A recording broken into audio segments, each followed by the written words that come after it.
There are some things you just cannot prove for certainty, but studying history and the patterns of history, you can assume certain things.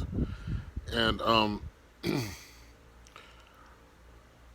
what I see happening right now in Europe between Russia and Ukraine is a lot of posing and gameplay, war games, absolutely war games. Um, the U.S. is saying invasion is imminent, whereas in Ukraine, the threatened country, oh no, we're not concerned. We don't think it's imminent.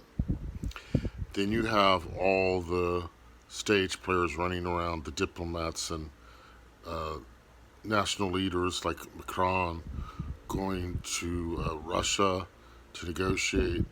I heard the German chancellor would be coming here to see Biden, and Biden on the phone with the Israeli prime minister, on and on and on and on and on. Okay, and it's back and forth, back and forth, back and forth. We can't see what Russia's going to do. We don't know what Russia's going to do. We don't. We don't know. Okay, well, we don't know the day or the hour, perhaps at this point, but they're going to invade. Unless, unless God directly intervenes. And how would he directly intervene? Why would he directly intervene? Because of prayer warriors, people making sacrifices, fasting, praying. That can't happen. It has happened. But the players, the big players, they know. They know exactly what's going to happen. And they know, most of them, when it's going to happen. But it's a game that we have to watch and endure. And if I roll my eyes over it now. I roll my eyes. Okay, that's why I always say, well, get on with it. Get on with it, because it is imminent. It is going to happen, but then it's not going to happen. Just like get it over with already. Get it started. But it's to the world. It seems, oh, there's all this hope. All this this chance with diplomacy.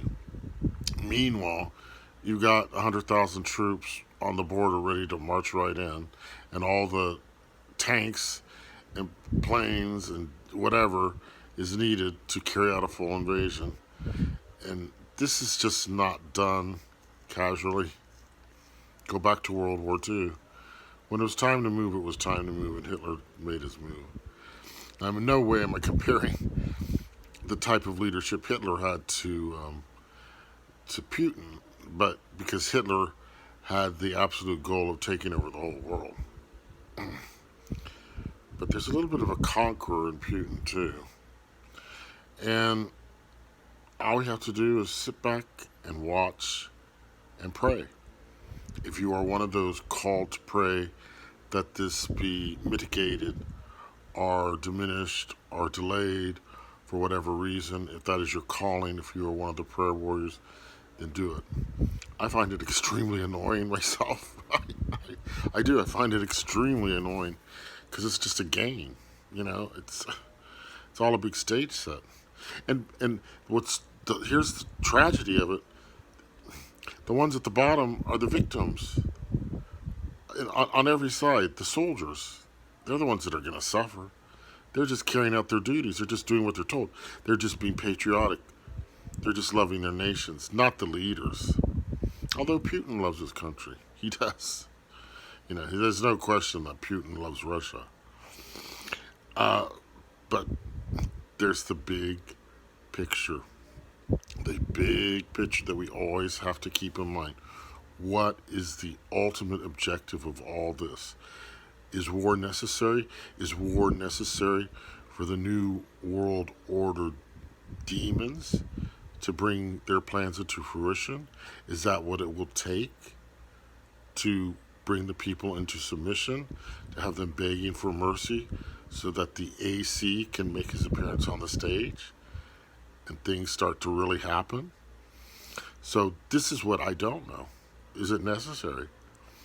And if it is necessary, well, then it will happen.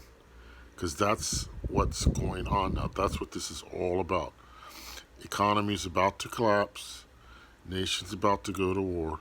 It's all about conquest by the AC and his minions, the 10 kings.